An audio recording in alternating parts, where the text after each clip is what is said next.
Welcome to the competition गुरु चंडीगढ़। जैसे कि आप सब जानते हैं, हम मेरिटोरियस लेक्चर या पंजाब मास्टर कैडर की जो है दूसरी वीडियो जो है लेक्चर सेकंड का पार्ट सेकंड जो है वो फिजिक्स पोर्शन का हम कर रहे हैं। ठीक है, फर्स्ट पार्ट में हमने जो है फर्स्ट 25 क्वेश्चन जो वो किए थे मास्टर कैडर, जिसको बोलते हैं लेक्चर कैडर के, जिसकी पंजाब में मेरिटोरियस लेक्चर भी कहा जाता है। ठीक है, उसके चलिए अब नेक्स्ट पार्ट में फिजिक्स के जो है हम सेकंड पार्ट जो है वो क्वेश्चन जो है वो सॉल्व करते हैं। ठीक है, तो देख लीजिए क्वेश्चन क्या है। पहला क्वेश्चन देख लीजिए। A given amount of heat can not be completely converted into a work, however it is possible to convert a given amount of work completely into the heat. तो ये स्टेटमेंट किसने कही थी? ठीक है, देखो ये बेसिक कॉन्सेप्ट से क्वेश्चन आया हुआ है आपका थर्मोडायनेमिक्स का, जो कि जो सेकंड लॉ ऑफ थर्मोडायनेमिक्स है वो मुझे बताता है क्या कि हम पूरे गिवन अमाउंट ऑफ वर्क को हीट में कन्वर्ट कर सकते हैं, बल्कि पूरी हीट को हम वर्क में जो है कन्वर्ट नहीं कर सकते।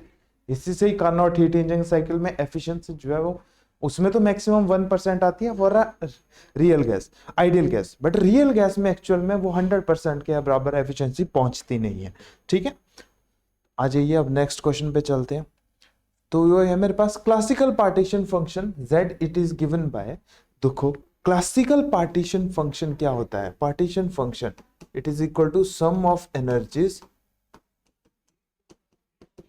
1 to infinity, ये होता है, ये पथरिया की बुक से उठाया है। ठीक है, तो sum of the states of the systems या sum of the energy of states of the systems जो है जनरली इसको कहा जा सकता है। ठीक है, स्टेट्स जो की एनर्जी जो है जनरली स्टेट्स जो है वो कहा जाता है।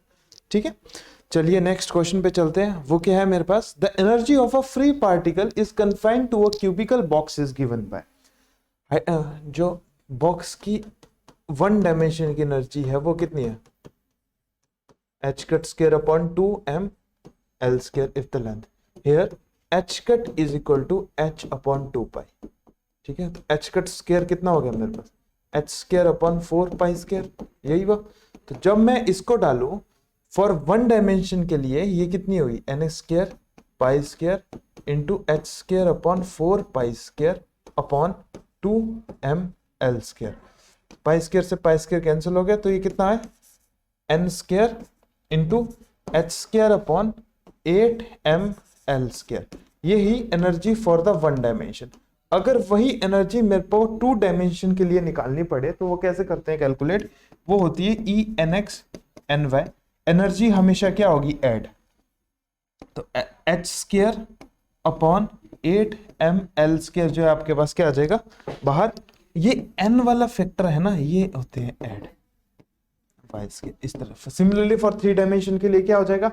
वो हो जाएगा n z स्क्वायर। तो इस तरीके से जो है वो कैलकुलेट करते हैं। ग्राउंड स्टेट के लिए एनर्जी जनरली क्या है? 1,1,1। ठीक है, तो यहाँ पे 1,1, ये फॉर अ क्यूबिकल बॉक्स इसके लिए कहा गया।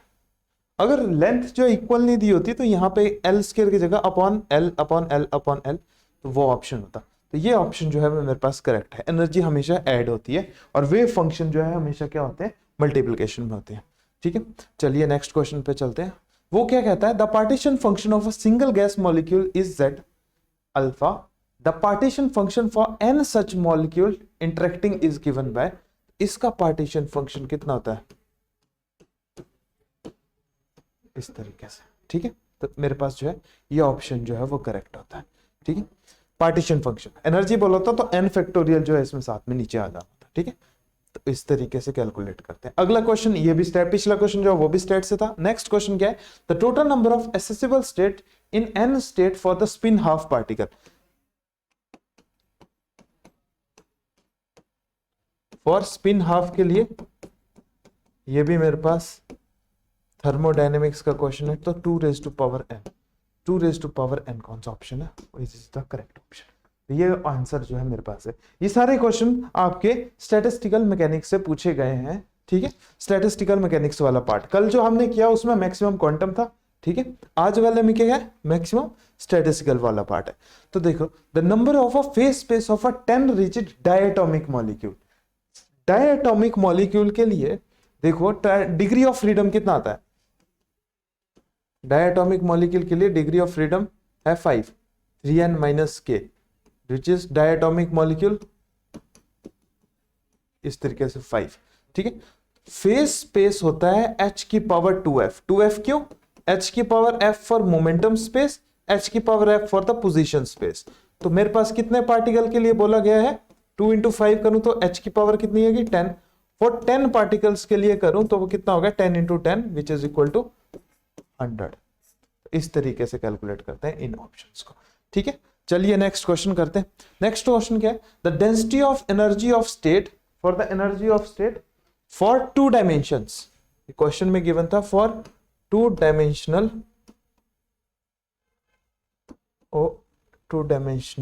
इज, ठीक है। तो डेंसिटी ऑफ स्टेट, ये भी स्टैट्स का क्वेश्चन है, फॉर इलेक्ट्रॉन्स के लिए बोला है जनरली। तो डेंसिटी ऑफ स्टेट का फॉर्मूला होता है डायरेक्टली प्रोपोर्शनल टू एप्सिलॉन की power 2 for root for 3d, epsilon is directly proportional to epsilon 0 for 2d, and density of state is directly proportional to epsilon की power -1/2 for 1d। इसका general relation मेरे पास आता है directly proportional to epsilon की power d/s-1, ठीक है। इस तरीके से जनरल रिलेशन है density of state for the electrons. तो d is the number dimensions and s is the power of position vector या फिर k इन फ्रीक्वेंसी, ठीक है। तो इसमें देखो एप्सिलॉन की पावर 0 किस में, ये ऑप्शन जो करेक्ट है। ये भी मेरे पास जो है थर्मोडायनेमिकल स्टैट्स से जो है वो क्वेश्चन गिवन है। आइए चलिए नेक्स्ट क्वेश्चन पे चलते हैं। तो 34th क्वेश्चन आप पढ़ लीजिए, क्या कहता है वो, क्या है, विच of the following statement is not true, ठीक है। पहली स्टेटमेंट पढ़ लेते हैं, क्या है, the entropy decreases markedly on cooling of a super conductor below the critical temperature. Entropy decreases होती है अगर हमने टेम्परेचर, बिल्कुल सही, क्योंकि पार्टिकल्स क्या होंगे, सेट हो जाएंगे। सेट होने से क्या हो गया, उनकी वाइब्रेशन मोड से एनर्जी जो है वो पास आउट नहीं होगी। सेकंड क्या है, the electronic contribution to the heat capacity in super conductor states is proportional to 1/t as the energy gap, बिल्कुल सही, ये भी करेक्ट ऑप्शन है, ठीक है। मतलब इसमें कौन सा बोला है, नॉट ट्रू, ये भी नहीं हो सकता, ये भी नहीं हो सकता। Type 1 super conductor is a perfectly diamagnetism, बिल्कुल सही, ये भी ओवर नहीं हो सकता। तो critical temperature of super conductor varies with the isotropic mass. Critical temperature is directly proportional to isotropic mass, square root of the isotropic mass. Critical temperature नहीं vary करता है, ये वेरी करता है मेरा सुपर कंडक्टर के लिए सिर्फ m की पावर हाफ के साथ। और दूसरा जो है, ये जो है मेरे पास क्या है, करेक्ट ऑप्शन नहीं है, ठीक है। इसका आंसर क्या है, डी ऑप्शन है, सिर्फ critical temperature for super conductors measure नहीं करता, ये ऑप्शन जो है गलत है, ठीक है। फिर अगला है मेरे पास कैनोनिकल असेंबल। कैनोनिकल असेंबल में क्या होता है जनरली, कैनोनिकल असेंबल में क्या होता है जनरली, मुझे बताइए। कैनोनिकल असेंबल्स में साइज ऑफ सिस्टम नहीं, canonical assembles freedom of systems बिल्कुल नहीं, thermal equilibrium of the systems में जो है कैनोनिकल असेंबल जो है वो हम करते हैं। आपने स्टैट्स में पढ़ा होगा कि कैनोनिकल असेंबल कब यूज करते हैं, जब हमारे पास पार्टिकल का जो है किस में हो, थर्मल इक्विलिब्रियम में हो। गिब्स पैराडॉक्स के बाद जो है ये सबसे इंपॉर्टेंट पॉइंट है कैनोनिकल असेंबल को कैलकुलेट करने का। लिवले थ्योरम जो है dp/dt change in momentum phase space किसके लिए होता है जनरली, माइक्रो कैनोनिकल के लिए। कैनोनिकल के लिए और ग्रैंड कैनोनिकल के लिए ये जो फेज स्पेस का चेंज है वो क्या है, 0 नहीं होता है, ठीक है। तो करेक्ट ऑप्शन इसका ये है। फिर है diffusion of a gas. Diffusion of gas क्या करता है जनरली, डिफ्यूजन ऑफ गैस क्या करता है, mainly due to Newton's law of cooling, नहीं, ये डायरेक्ट ऑप्शन क्या है, concentration gradient of the molecules. Diffusion of a gas, उससे क्या होता है, concentration of a gradient of a molecules, मतलब उनका डिस्टेंस विद रिस्पेक्ट टू उनकी कंसंट्रेशन है वो क्या होती है, घटना शुरू हो जाती है जैसे जैसे डिफ्यूजन होना शुरू होता है, या फिर बढ़ना शुरू हो जाती है जैसे जैसे डिफ्यूजन होना शुरू होती है। चलिए नेक्स्ट क्वेश्चन की तरफ चलते हैं। तो नेक्स्ट क्वेश्चन मेरे पास क्या दिखाता है, बीसीएस थ्योरी किसके लिए थी generally, BCS theory is generally for the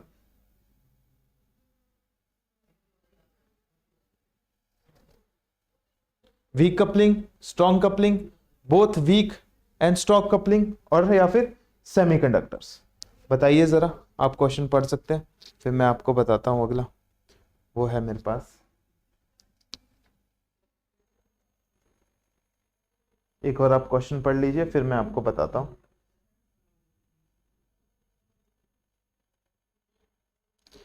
BCS theory जो है वैलिड फॉर है weak coupling of the superconductors. ठीक है, ये जो है weak coupling of the superconductors है। अगला आ जाइए, a ferromagnetic material has a Curie temperature of 100 K, then, अच्छा इसके ऑप्शंस आप कैलकुलेट कर लीजिए। Its susceptibility is doubled when, its susceptibility is double when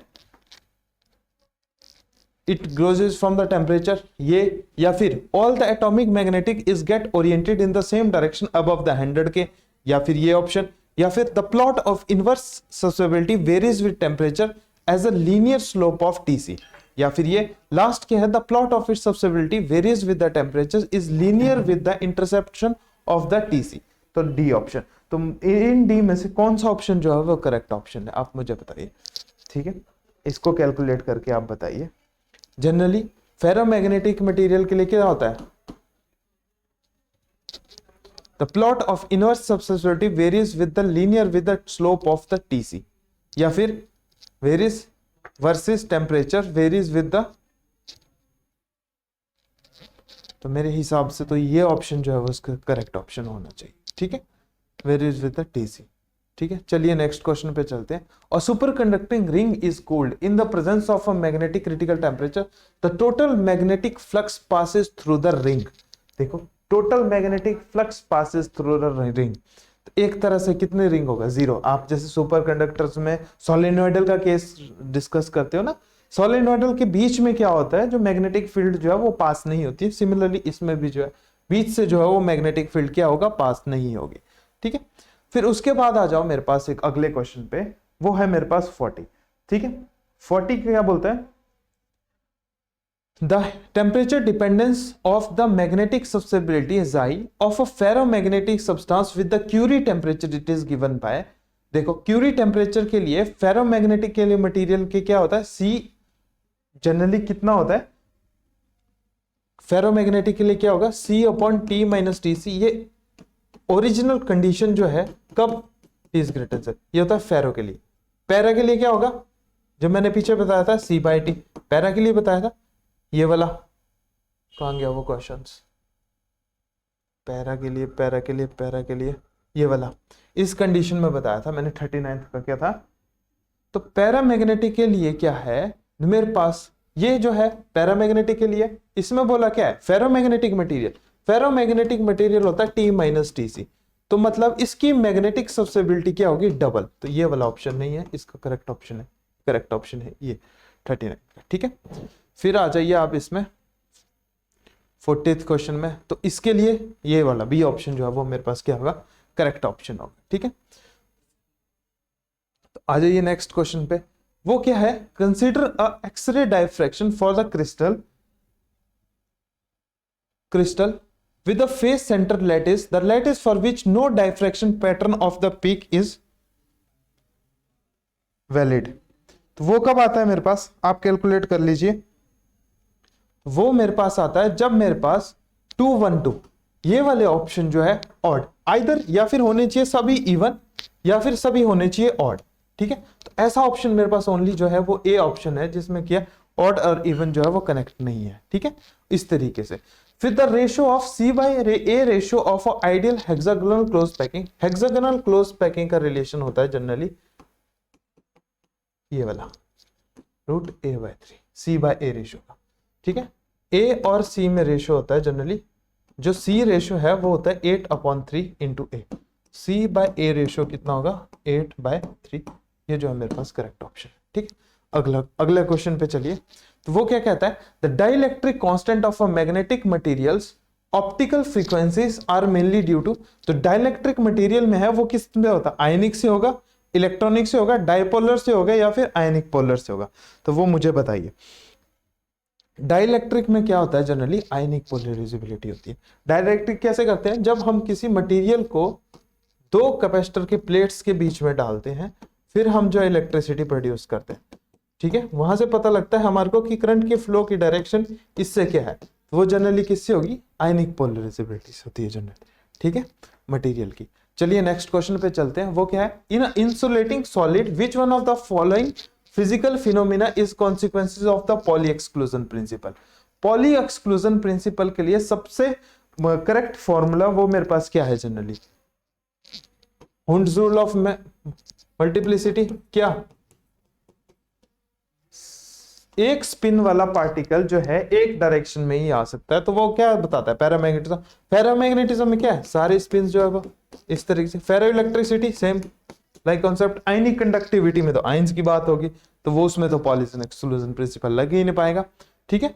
चलिए अब इस क्वेश्चन को भी कर लेते हैं तो वो भी है, the volume of a primitive cells of a reciprocal of a lattice is, reciprocal of lattice का कितना होता है, 4 इंटू 2 पाई बाय ए का whole cube, reciprocal lattice for a volume पूछे ना, 2 पाई बाय ए फॉर एक state, for one state one direction,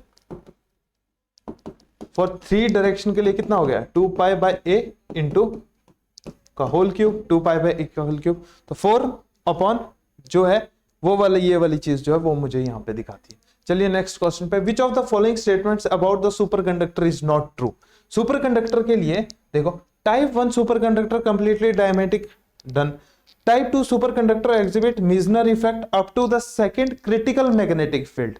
इस चीज का मुझे बताइए, इस चीज का हो सकता है कि नहीं, मुझे ये स्टेटमेंट थोड़ी होल्ड पे डाल दो, अगली स्टेटमेंट पढ़ो। और type 2 semiconductor exhibit zero resistance up to the second magnetic field, ये करेक्ट है, ठीक है। Both type 1 and type 2 fall resistance in the superconductor if it reaches to the transition temperature.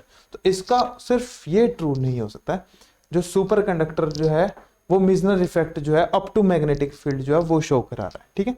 चलिए नेक्स्ट क्वेश्चन पे चलते हैं, the crystal structure is not studied through the diffraction of. देखो crystal structure क्या है जनरली, वो हम 2 level पे सॉलिड लैटिस पे हम यहाँ पे जो है वो ये कर रहे हैं, तो हम प्रोटॉन की डायफ्रैक्शन की स्टडी नहीं करते हैं, बाकी हम किसी की क्यों कर ले, क्योंकि प्रोटॉन प्रोटॉन क्या करेंगे आपस में, वो रिपेल करेंगे, तो इलेक्ट्रॉन के साथ कर सकते हैं, न्यूट्रॉन के साथ कर सकते हैं, एक्सरेस के साथ करते हैं, सिर्फ हम इसके साथ जो है वो कर नहीं सकते, ठीक है। चलिए नेक्स्ट क्वेश्चन पे चलते हैं, तो NaCl is doped with 2 into 10⁻³ mole% the concentration of a cation vacancies. इसमें आपने निकालनी है केटाइन वैकेंसी, इसका फॉर्मूला डिस्कस करेंगे हम थ्योरी में।